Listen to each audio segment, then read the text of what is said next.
अक्षय तृतीयाच्या दिवशी असं काही होईल याची तर मला कल्पनाच नव्हती. काय झालंय ते मी पुढे सांगते, पण त्याआधी माझं रुटीन शेअर करते. मी सकाळी लवकर उठले, देवपूजा वगैरे केली, देवाला नैवेद्य वगैरे दाखवला आणि त्यानंतर मी बाहेर पडली.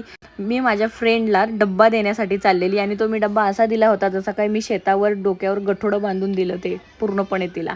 आणि हीच ती मैत्रीण माझी कोमल आहे तिचं नाव. तुम्हाला तर माहितीच असेल हिला, आपण लास्ट व्लॉग मध्ये पण बघितलेलं आहे. ब्लॉग चालू आहे माझा. काय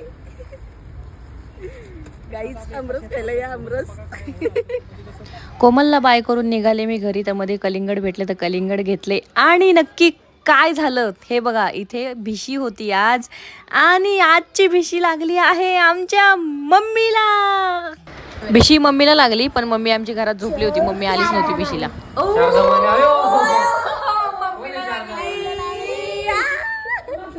मम्मीला लागली आमच्या. माझी मम्मी थँक्यू.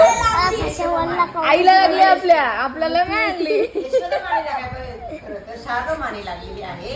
गाईज आमच्या मम्मीला भिशी लागली आणि मी आता मम्मीला सांगितलं, कारण मम्मी भिशी घ्यायला आली नव्हती म्हणून मम्मीला भिशी लागली. म्हणजे नाचपंडी मी आणि मम्मीचे, आम्ही दोघी गेलो की आम्हाला भिशी लागत नाही. आता मम्मी आली नव्हती तर मम्मीला लागली. आता मी पुढच्या महिन्यात जाणार नाही म्हणजे मग मला भिशी लागेल. मम्मीची अक्षय तृतीया भारी झाली. खरंच भारी झाली. आमच्या मम्मीची अक्षय तृतीया तर खूप भारी झाली आणि खूप शुभ सुद्धा झाली.